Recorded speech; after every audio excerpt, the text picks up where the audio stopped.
이제 성경 본 성경 말씀을 봉독하겠습니다. 말씀 보겠습니다. 사도행전 3장 사도행전 3장 1절에서 10절까지 제가 봉독하겠습니다. 제9시 기도 시간에 베드로와 요한이 성전에 올라갈새 나면서 못 걷게 된 이를 사람들이 메고 오니 이는 성전에 들어가는 사람들에게 구걸하기 위하여 날마다 미문이라는 성전문에 두는 자라. 그가 베드로와 요한이 성전에 들어가려 함을 보고 구걸하거늘 베드로가 요한과 더불어 주목하여 이르되 우리를 보라 하니 그가 그들에게서 무엇을 얻을까 하여 바라보오늘 베드로가 이르되 은과 금은 내게 없거니와 내게 있는 이것을 네게 주노니 나사렛 예수 그리스도의 이름으로 일어나 걸으라 하고 오른손을 잡아 일으키니 발과 발목이 곧 힘을 얻고 뛰어 서서 걸으며 그들과 함께 성전으로 들어가면서 걷기도 하고 뛰기도 하며 하나님을 찬송하니 모든 백성이 그 걷는 것과 하나님을 찬송함을 보고 그가 본래 성전 위문에 앉아 구걸하던 사람인 줄 알고 그에게 일어난 일로 인하여 심히 놀랍게 여기며 놀라니라. 아멘. 서로 인사 나누고 말씀 들을까요? 서로 축복의 인사, 사랑합니다, 축복합니다. 서로 보시고 인사하시죠. 네, 저도 여러분 사랑하고 축복합니다. 네, 강원도에 가면 정선이라고 아시죠? 곤드레가 유명합니다. 근데 거기 가보면 그 정선 읍내 빼고는 첩첩산중이에요. 근데 그 산중 마을에 80이 넘은 할아버지가 살고 계셨는데 이 할아버지가 손주들이 오면 이런 얘기를 들려주셨다고 그래요. 얘들아, 도토리 아냐? 예, 도토리 알지요. 도토리를 열매 맺는 나무 이름을 아냐? 그건 잘 모르겠는데요. 굴밤나무야, 굴밤나무. 도토리를 맺는 나무가 굴밤나무입니다. 우리 그냥 도토리 나무 그렇게 이제 쉽게 얘기하지만 정식으로 말하면 굴밤나무예요. 거기 도토리 그 산 꼭대기에 도토리 나무가 많은데 그 굴밤나무가 많은데 여름이 되면 이제 꽃을 내고 또 열매를 맺기를 이제 준비하면서 진행을 하지 않습니까? 그러면 굴밤나무가 이렇게 산 아래 들판을 내려다본대요. 그걸 내려다보면서 올해는 농사가 잘 될 것 같다 그러면 적당한 도토리를 맺고 올해는 너무 흉년될 것 같다 그러면 도토리 열매를 많이 맺으려고 나무가 애를 쓴대요. 왜 그러냐? 그래야 한겨울에 도토리 먹고 사는 산짐승도 다람쥐 도토리 잘 먹잖아요. 또 들짐승도 배골치 않고 먹고 살 수 있을 거 아니냐. 그래서 도토리 나무 열매를 그때는 유독 더 많이 맺는다는 거예요. 그러면서 할아버지가 한마디 더 덧붙여서 하는 말이 이래요. 남을 자신보다도 더 생각해주는 굴밤나무 착하지? 그러고 물으면 손주들이 예, 참 착한 나무네요. 그런데요. 그런 얘기를 듣고 자란 이 손주들이 나중에 어른이 됐는데 다 착하게 산대요. 다 좋은 일하고 산대요. 나무를 위해서 자기 걸 내줄 줄도 알고 할아버지 그 굴밤나무 얘기를 듣고 자란 이 손주들이 그래서 나중에 다 잘 됐대요. 여러분, 이 세상에서 존경받을 만한 사람들이 어떤 사람인지 아세요? 돈 많은 사람? 별로 존경 못 받더라고요. 권력 가진 사람? 별로 존경 못 받는 사람 많아요. 그럼 누가 존경을 받느냐? 많이 배운 사람? 그것도 별로 존경 못 받는 사람 많아요. 그러면 돈도 아니고 권력도 아니고 지식도 아니고 존경받는 많은 사람은 어떤 사람이냐? 사랑하는 마음이 가득한 사람이 존경받는 거예요. 어떤 사람이 존경받아요? 사랑하는 마음이 가득한 사람. 또 자신보다 다른 사람을 더 배려하고 기쁘게 해주는 사람이 존경받는 사람이에요. 그리고 또 하나, 남의 아픔을 같이 아파해 주는 사람이 존경받는 사람이에요. 근데 사람이 못된 사람은요, 남이 아파하면 거기서 상처기를 하나 더 긁어내요. 이건 참 못된 사람이에요. 그런 사람은 존경할 수 없잖아요. 그 아픔이 내 아픔인 것처럼 공감해주고 같이 아파해주는 사람 존경 안 할 수가 없어요. 그렇죠? 성경은, 잘 들어보세요. 성경은 그게 누구 마음이라고 했나? 예수님 마음이라고 했어요. 그게 예수님 마음이라는 거예요. 예수님의 제자들은 예수님의 그 마음을 배웠어요. 그리고 살아가면서 그걸 실천했어요. 그게 제자들이에요. 오늘 우리가 읽은 본문 말씀, 사도행전 3장 1절로 10절까지의 말씀은 그런 마음, 예수님의 마음을 가진 제자 두 사람, 베드로와 요한의 얘기입니다. 어떤 얘기인지 잘 들어보십시오. 어느 날 이 베드로와 요한이 기도하러 제9시 기도 시간에, 이스라엘은 율법적으로 그 당시에 하루 3차례는 반드시 기도 시간을 어기면 안 됐어요. 성전에 가서 기도해야 했어요. 아침 9시, 낮 12시, 그리고 오후 3시, 이 3번은 꼭 가서 성전에 가서 기도하도록 그렇게 율법이 그렇게 돼 있었어요. 지금도요, 제가 인도네시아에 가서 좀 살아보니까요, 거기가 이슬람 국가거든요. 그 사람들이 시간만 되면 그 여성들은 뭐라고 제 기억이 안 나는 흰거를 이렇게 면사포처럼 쓰고 앞에 이렇게 가리고, 그리고 흰 옷을 입고 열심히 가요. 모스크라고 그 사람들의 그 기도하는 곳으로 가요. 그래서 기도하고 나와요. 미처 그렇게 가지 못하는 사람들은 길바닥에서 기도해요. 그냥 길 가다가 시간 딱 되면 아잔이라고 그래가지고 뭐 그 사람이 부르는 노래 소리가 나오거든요. 그것 때문에 새벽에 잠 못 자요. 가보면 그 아잔 소리에 맞춰서 길 가다가도 그냥 길바닥에 엎드려서 이 땅에 머리 대고 기도해요. 그렇게 철저하게 기도해요. 이슬람 사람들은 공항에서도 시간 되면 따로 기도실이 만들어져 있잖아요. 어느 공항이든, 우리나라도 없었는데도 생긴 것 같아요. 그런 정도로 철저히 기도하는데 이 베드로 당시에는 더 말할 것도 없죠. 그래서 베드로와 요한이 같이 제9시, 우리 시간으로 말하면 오후 3시예요. 그때 기도하러 이제 성전을 향해서 가고 있는 거예요. 근데 이제 우리가 보면 그냥 여러분 이해하기 쉽도록 제가 이렇게 설명을 하는 겁니다. 저 큰 길로 왔어요. 큰 길로 오면서 어떻게 됩니까? 저 차단기 있는 앞에 현관을 들어오잖아요. 그러면 이제 요 교회 캐노피 밑에 교회 현관이 또 있고요.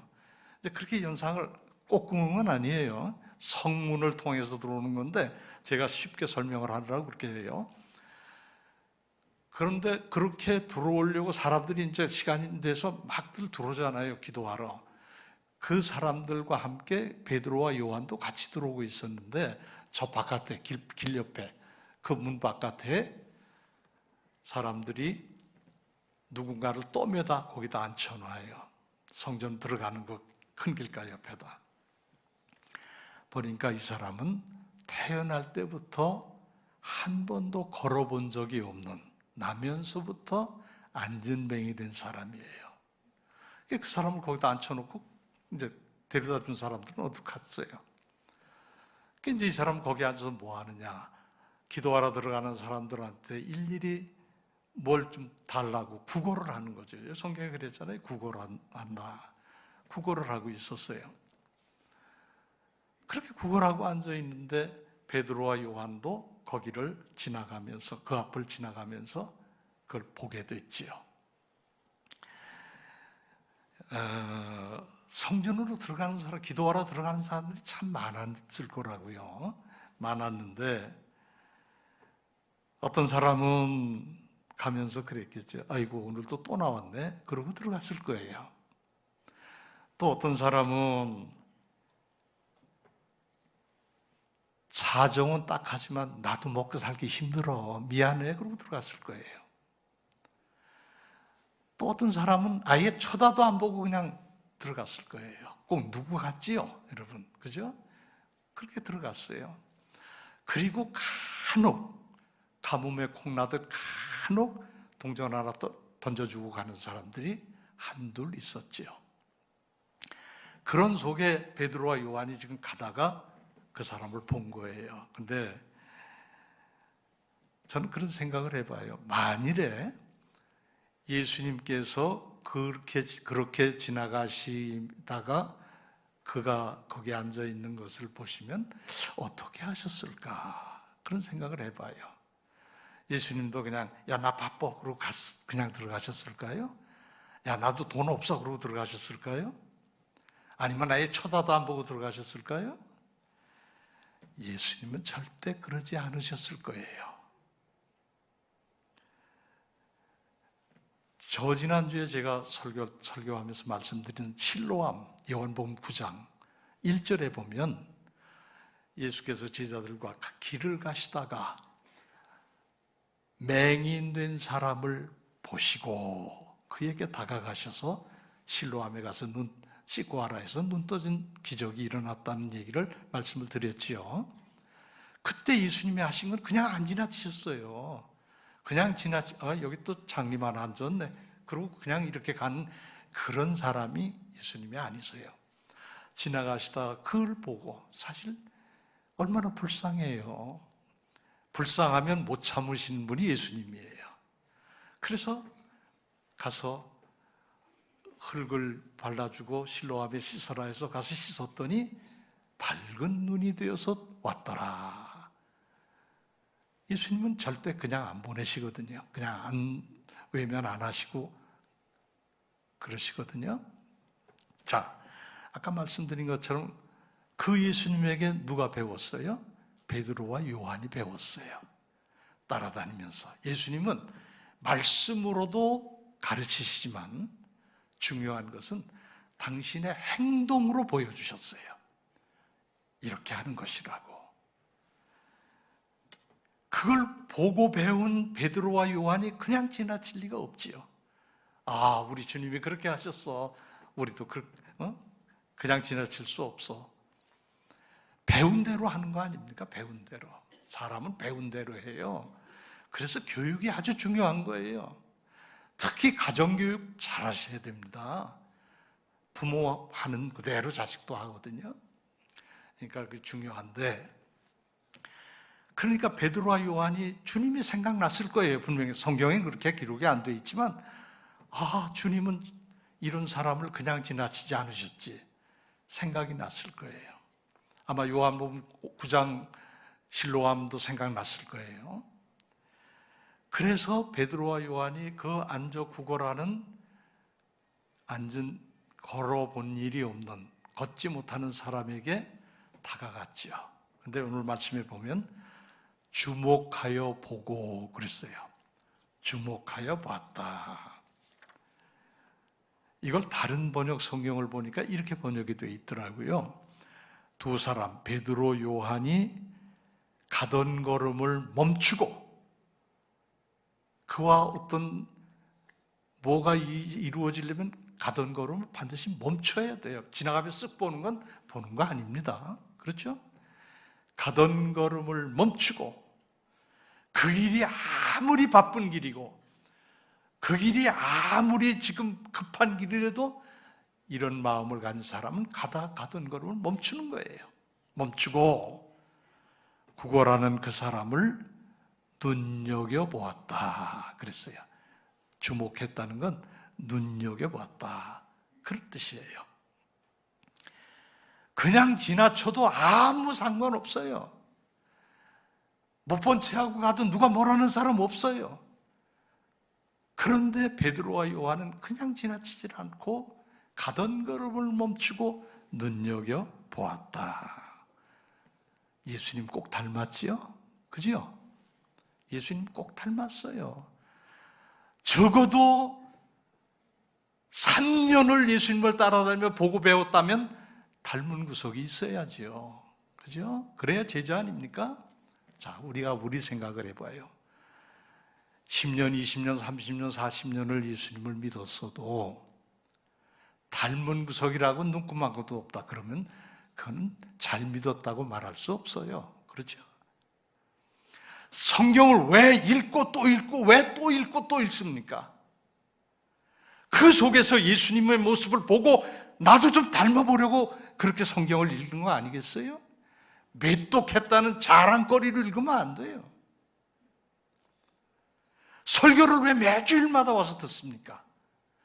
어떻게 보면 설교가 그게 그거지 다 그렇잖아요? 다 그게 그거지 뭐 다를 게 없잖아요. 다 그 속에서 하는 얘기인데 그래도 매주일 나와서 말씀을 듣는 것은 혹이라도 잊은 것이 있으면 다시 생각하고 혹이라도 마음이 나태해졌으면 다시 다잡고 예수님 닮아서 그 길을 같이 가려고 주일날 나오는 거 아닙니까? 설교 듣는 거 아닙니까?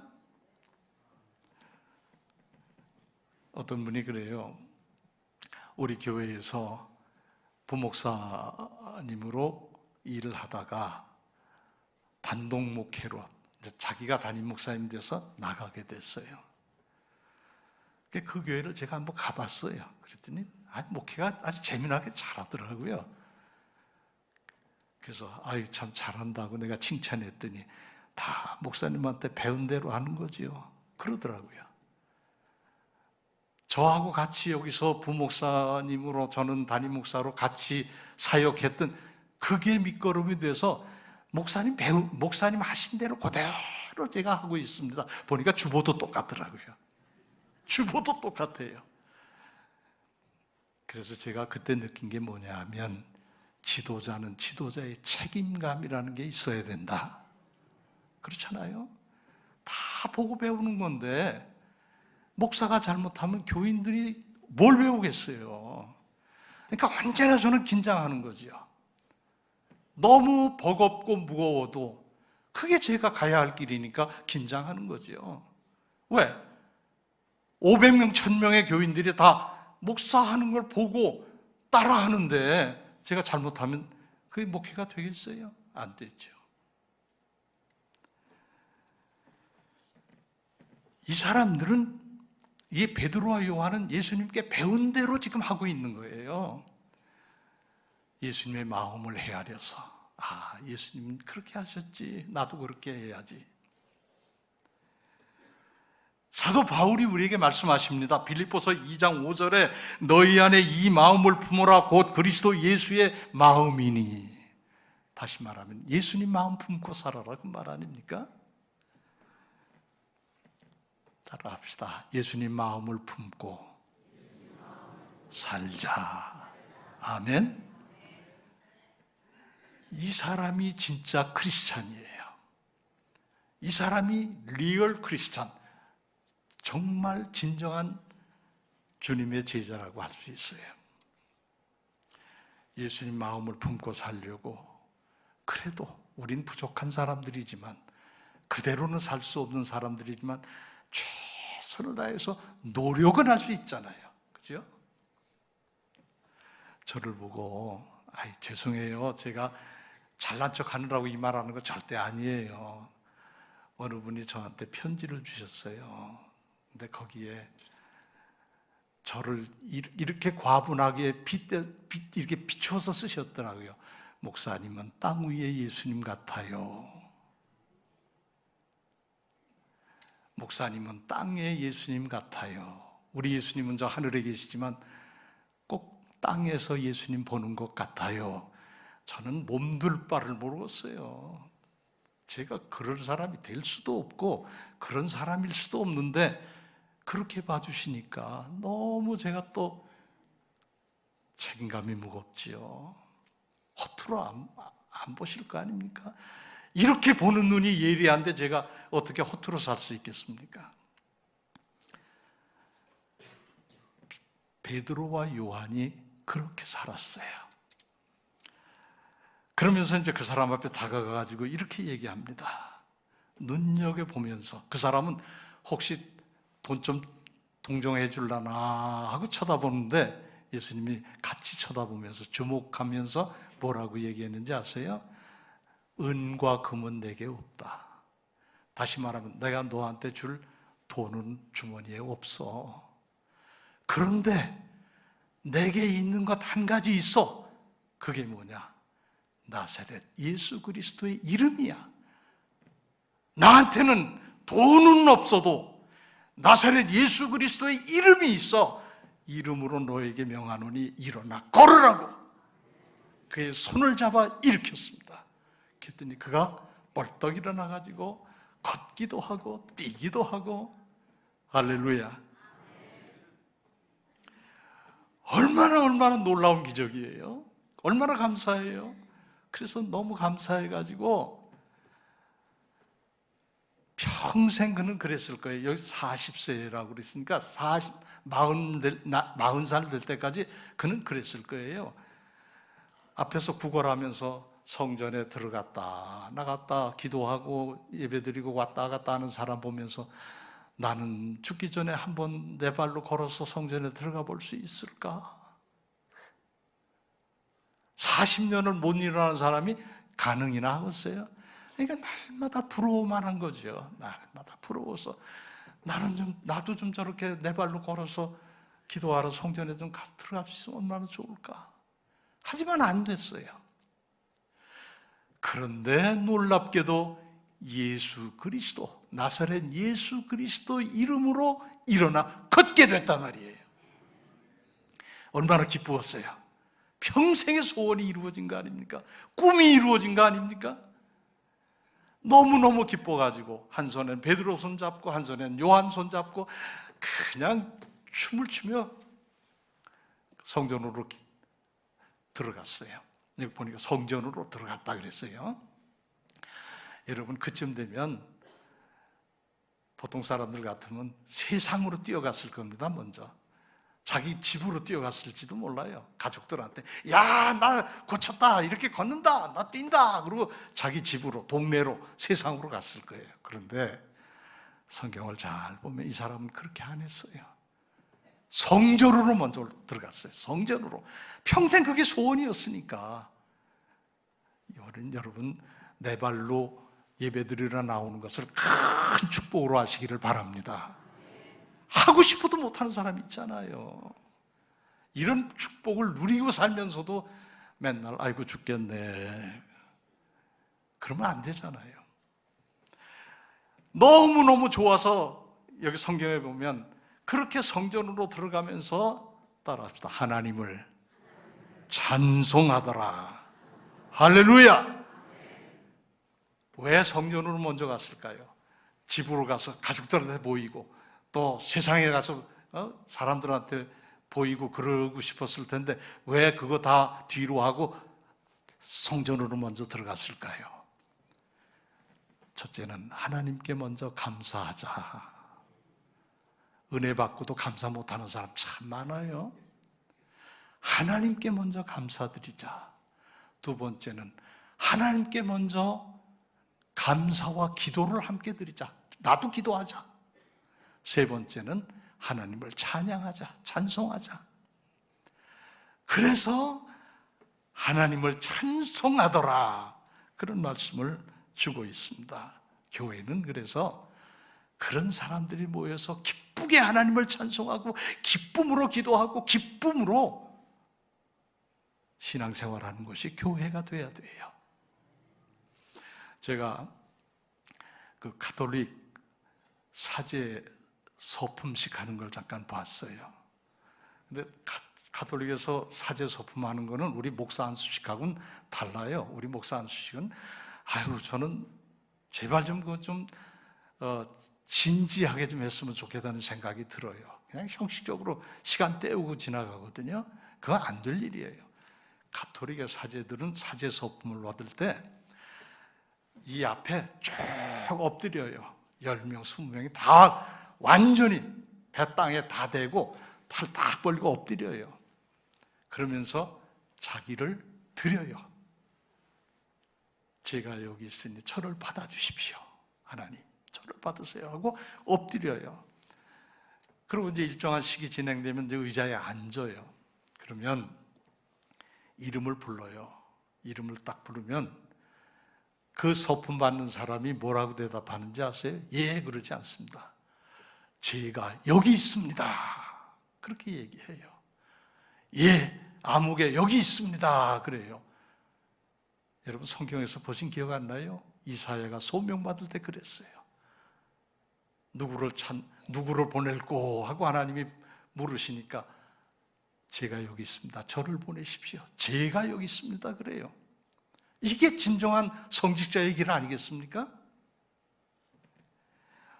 교회가 그런 헌신된 사람들에 의해서 이끌어져 가야 된다, 그런 말이에요. 저는 그게 참 부럽더라고요.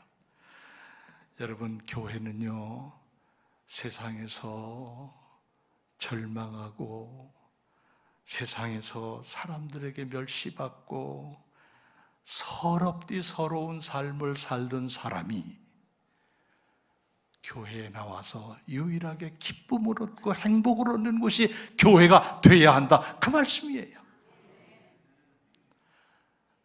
세상보다 더 박절하게 대하면 되겠어요?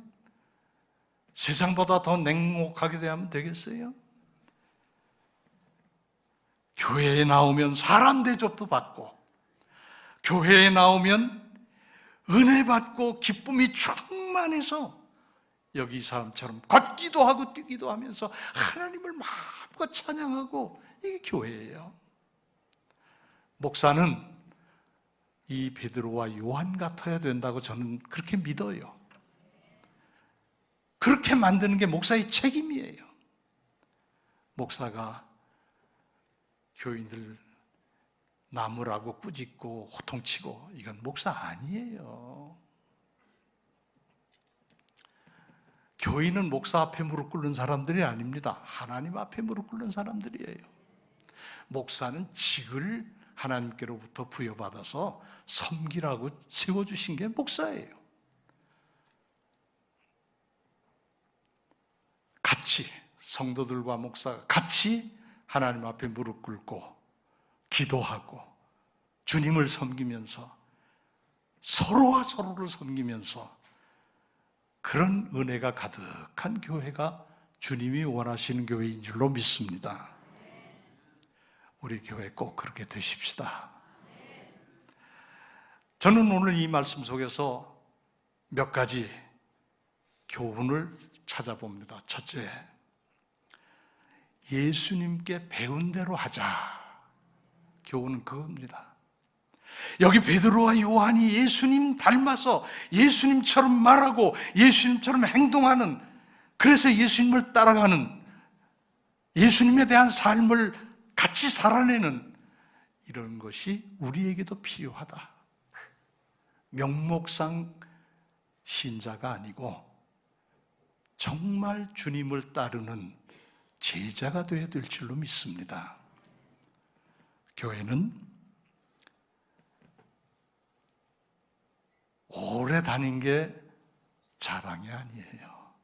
얼마만큼 예수님을 닮아갔느냐가 자랑이 돼야 되죠. 두 번째는 은과 금은 없어도 내 안에 예수님의 이름이 확실하게 있어야 됩니다.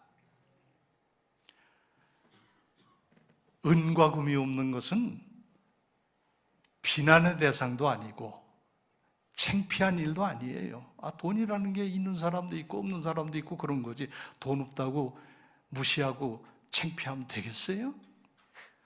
여러분, 돈 없는 거, 가난한 게 창피한 거 아닙니다. 세 끼 밥 먹는 건 똑같잖아요. 부자라고 10끼 먹어요? 그럼 죽어요, 부자도. 그럼 못 살아요.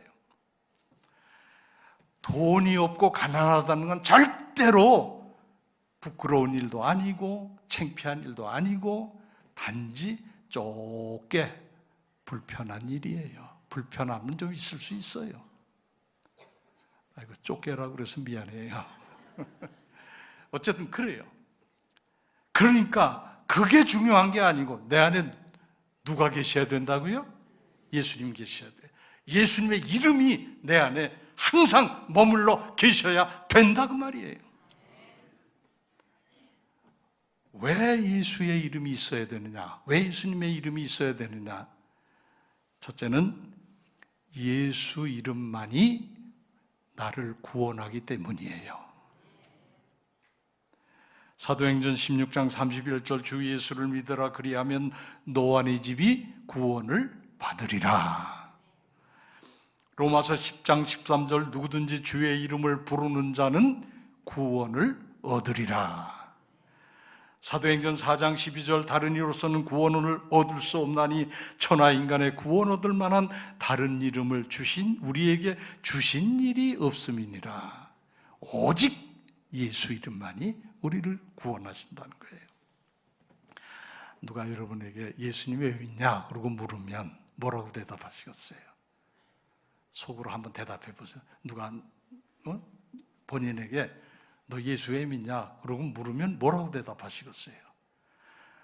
다른 얘기 할 거 없어요. 구원받으려고 믿는다고 대답하시면 100점이에요. 예수 이름 믿고 구원받아야 되죠. 그러면 생각해 보세요. 구원받으면 어떻게 되는데? 그건 뭐 그리 중요한데? 그러고 또 물을 거예요. 그러면 이렇게 대답하시면 돼. 구원받아야 천국 간다. 아멘? 천국을 우습게 알아요. 요새 사람들 보면 천국이 어디 있느냐 이런 소리하고 천국을 아주 우습게 알아요. 여러분, 우리가 이 육체로 살다 세상 떠난 다음에 유일한 희망은 천국 가는 것밖에 없어요.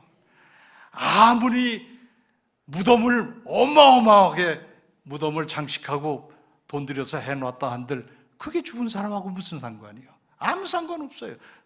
그 육체는 들어가서 썩으면 그뿐이에요. 흔적도 없어요. 나중엔 뭐가 중요하냐?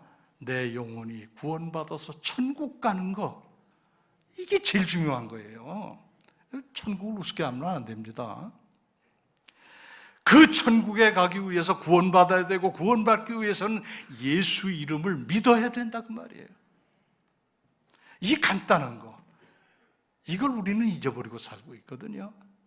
잊지 마시기 바랍니다. 기독교의 핵심은 바로 여기 있는 겁니다. 이런 확신도 없이 교회를 다니면 재고해 봐야 돼요. 이런 확신이 다 있어야 돼요. 내가 예수를 믿고 50년을 믿었는데 내가 왜 믿었지? 그러면 되겠어요? 그 다음에 예수 이름, 왜 예수 이름이냐? 예수 이름이 바로 능력과 권세이기 때문이에요. 능력과 권세. 이 안병이가 어떻게 일어났어요? 은과 금은 없어도 내게 있는 건 내게 준다. 그 뭘 줬어요? 곧 나사렛 예수 그리스도의 이름이 너를 일으킨다고.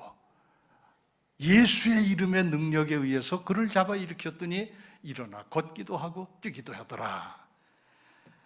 맹인도 눈을 떴습니다. 중풍병자도 일어났습니다. 귀신도 쫓겨갔습니다. 예수 이름의 권세는 어마어마한 거예요. 그거를 여러분이 기억하셔야 돼요. 그러므로 우리는 예수 이름의 권세를 선포해야 돼요. 나를 괴롭히는 병마야 예수 이름으로 명하노니 내게서 떠나가라고 선포해야 돼요. 그냥 말로 하는 게 아니고 믿음을 가지고. 내 속에 나를 괴롭히고 있는 우울증아, 내가 예수님의 이름으로 명하노니 너는 내게서 떠나가라. 떠나보내면 회복이 되는 거예요. 예수 이름으로 선포하십시오. 건강을 선물로 주실 줄로 믿습니다. 제가 읽은 책 중에 베니 힌이라고 한 사역자가 쓴 치유의 기적이라는 책이 있어요. 그게 이제 무슨 길게 뭘 쓴 게 아니고 다른 잡소리 하나도 없고 구약 창세기부터 요한계시록, 신약 요한계시록 마지막까지 66권에 있는 치유에 대한 성경 구절을 다 뽑아서 거기다 썼어요. 제가 그걸 이렇게 읽으면서 나는 목사로 살았지만 지금도 믿음이 부족하구나, 그런 생각을 많이 하게 되더라고요. 그런데 그 책의 첫 글자가 뭔지 아세요?